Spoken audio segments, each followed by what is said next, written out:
আসসালামু আলাইকুম গাইস, আশা করি সবাই ভালো আছেন। তো আজকে নতুন একটা জিনিস শিখাবো। আপনাদের যাদের পিসি আছে তারা হয়তো অনেকে পিসিতে ভিপিএন ইউজ করে কাজ করতে পারেন না। তো ভিপিএন ইউজ করে কাজ করতে হলে ইম্পর্টেন্ট একটা বিষয় হচ্ছে আপনার টাইম জোন। তো টাইম জোন কীভাবে চেঞ্জ করতে হয় সেটা দেখাবো আজকে। তো আপনারা একটা ভিপিএন কানেক্ট করে নেবেন। আমি অস্ট্রেলিয়া কানেক্ট করে নিচ্ছি। কানেক্ট হচ্ছে, হ্যাঁ কানেক্ট হয়ে গেছে। এবার আমরা সরাসরি ক্রোম ব্রাউজারে যাব।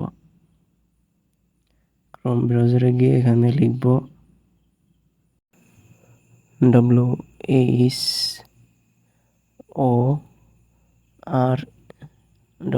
WHORWHOER.net, এটা লিখে সার্চ দেবেন।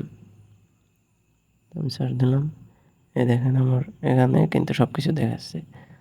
আইপি অ্যাড্রেস দেখাচ্ছে, তারপরে যে অস্ট্রেলিয়া সেটা দেখাচ্ছে, তারপর আমার এখানে ভিপিএন কত পার্সেন্ট কানেক্ট হয়েছে সেটাও কিন্তু দেখাচ্ছে, ওই যে 90% কানেক্ট হয়েছে।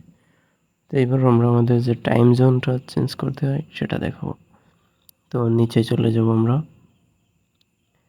নিচে যাওয়ার পরে এই যে দেখেন এখানে টাইম জোন কিন্তু দেখাচ্ছে, এই যে অস্ট্রেলিয়া যে টাইম জোন হচ্ছে +0800। তো এটাকে আমরা পিসির টাইম জোনের সাথে সেট করতে হবে। তার জন্য আপনারা সেটিংয়ে চলে যাবেন, গিয়ে কন্ট্রোল প্যানেল লিখে সার্চ দিবেন। তো আমি কন্ট্রোল প্যানেলে ঢুকে যাচ্ছি। এখানে এবার টাইম জোনে চলে আসবেন সরাসরি। এখানে এসে এবার আপনার দেখতে হবে +800 কোথায় আছে, ওখান থেকে একটা সিলেক্ট করে ওকে করে দিবেন। তো আমি সিলেক্ট করে ওকে করে দিলাম। একটু ওয়েট করুন, এরকম একটা রিফ্রেশ দিলাম।